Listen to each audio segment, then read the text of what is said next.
Hey, Brian here from Predator Solutions Michigan. Janelle's behind the camera. Not very often I'm back here, but. So it's Thursday. We got some bad weather coming this weekend.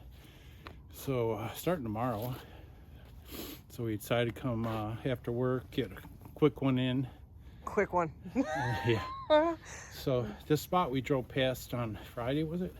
Last weekend, yeah. Yeah. Saturday. And we seen what we thought was a coyote out in the field, and It might have been. yeah.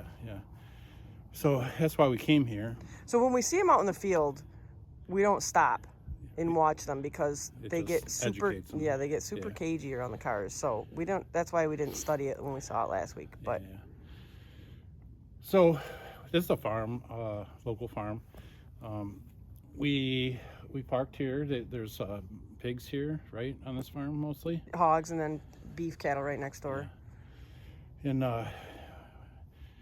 got our stop, went around the corner. There's something out in the field. Same field that we saw something on over the weekend, and played some sounds, and wasn't interested. But after a few more sounds and watching out their mousing, we determined it was a fox, so weren't too interested in that. It's out of season.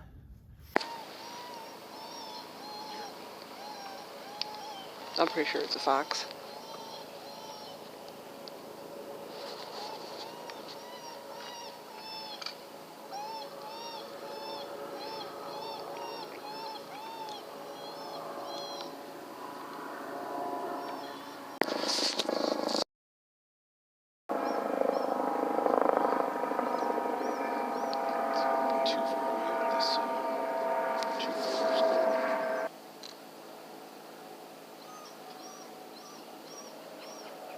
Oh, the bird's attacking it.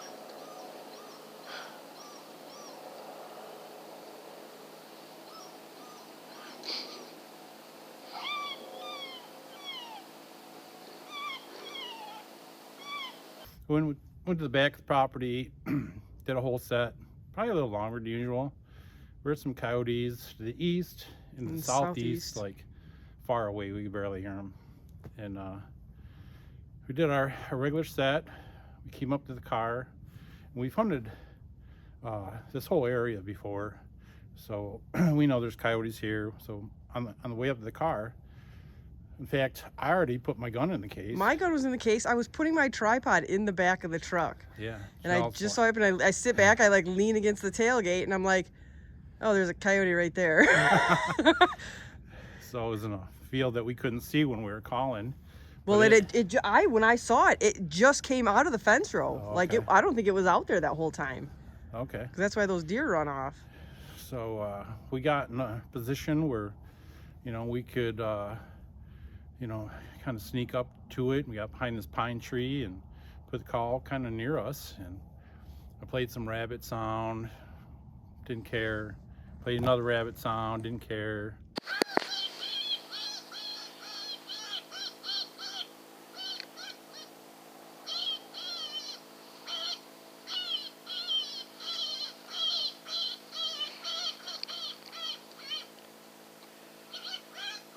Played something else, didn't care. I put on raccoon pup distress, and I look, and there's the fox. He's like 40 yards away. Brian's like, is that the fox right there? And I'm like, right where? I'm like zoomed out watching the coyote. Yeah, not even. I think it was like 25, 30 Yeah, yards. it came right to us. It might have been right by the call. And then it ran out, kind of right by the coyote. And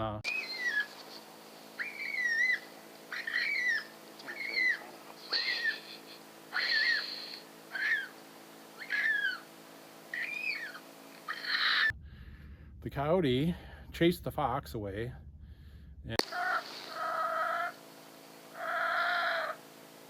a fox. There's a coyote.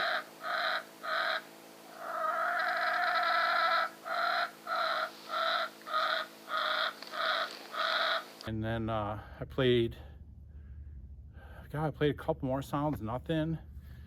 And so I'm like, I don't play vole squeaks a lot. I'm like, I seen a post on Facebook about vole squeaks that somebody's just asking what volume to play it at. I'm like, oh, I'll play some vole squeaks. I put it on. Came right in. Like Amen. stupid. Like you probably played 8 sounds. Yeah. And then that Volkswagen, it just turned it on a dime, and especially like even after chasing that fox, because it chased the fox. Yeah. It at least came up very quickly towards right where the fox was. So I didn't think. I'm like, man, it's done. It's distracted by this fox. It hasn't had any interest in anything. Like we're not gonna get a shot at this thing. It was about 200 yards the whole time I was pushing them buttons. Yeah, 225. And I shot it, what? 60. Yeah. It was close. Yeah. So it was pretty awesome. I hear him. Yeah. Yep.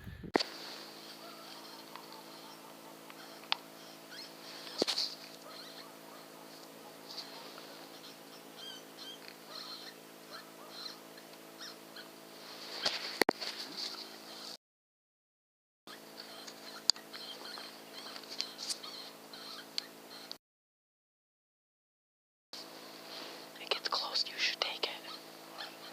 Take it when you're ready.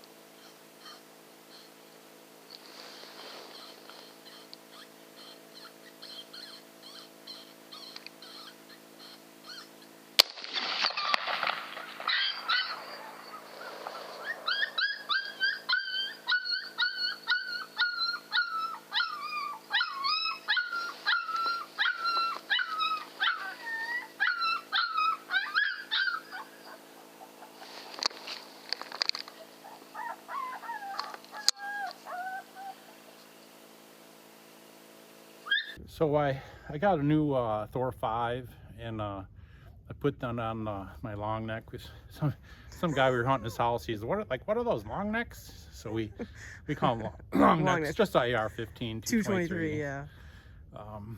So I don't want to take my 243 setup apart that works so good and been good to me. So I'm gonna leave that set up. So I put on the AR-15 and I used it over the weekend, and then today's the second time out with it, and Janelle let me shoot. So Let you shoot.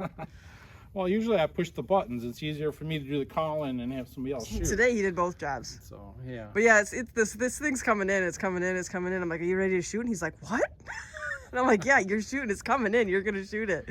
Yeah, this scope here is a 2 to 8. It's a 2 power base mag, and this thing looked like a grain of sand out there, 200 yards. But it looked nice at 60 yards. I even stop at 60 yards all the time. Yeah, That'd I even be great. zoomed into. So anyway, we put 5. this one on the scale. I think this might be your heaviest coyote ever. I've shot one at just under 40, and this one's Just under, yeah, just under 39 40. and change. Yeah. Go ahead, pick his head up a little bit. He's really pretty. I think he's actually gonna go to a museum. He's gonna be yeah, look at the size of this thing. Yeah, he's big, and he's really pretty furred up for this time of year. He's got a beautiful head on him, nice dark. And he was quartering to a little bit there. That's why Brian's shot looks a little forward, but it's actually pretty much perfect. So he shoots it, poof, down like a sack of bricks, right? And we're sitting there, and this is our worry. This is why we moved up from 223. 223 will kill him. Don't get me wrong, but it gets back up, and I'm like, oh God. I'm waiting for it to stop, and I'm gonna have to shoot it at like 250 with the meat grinder, but. What about like 25, 30 yards and fell over dead? Yeah, it ran a bit, but then it succumbed to its injuries. It's definitely was a double lung and had quite a bit of blood in its mouth when we walked up to it. So anyway, it's a good throwback to a weeknight. You know, we're only gonna do one. We won't be too late. Yeah, no kidding. I don't even know what Famous time it last is. words. Well, at 8, it can't be too late. I picked you up at 8. So 10. It's probably 10. 11 now by the time we get home. 10. By the time we drive around, 22:33. But so yeah, we Oh gosh, cut your probably head not off. going to get out this weekend. So this will be it for this week. If you like what we're doing, hit that like button, really helps. Subscribe so you can see all our videos. We really appreciate everybody with the comments and stuff. Yeah, And, commenting, all that stuff really helps throw us into the algorithm. So even it gives us a little more energy too. even just to get on there and give us a thumbs up emoji, something, anything is very much appreciated. Yeah, 'cause this takes a lot of effort to do, not just the hunting. We would do the hunting, but making the videos and all the other stuff we have to do for videos and to make this content. So yeah, if you could like, share, subscribe, and we'll see you on the next one. I'm glad you got that in there. Dave will be happy.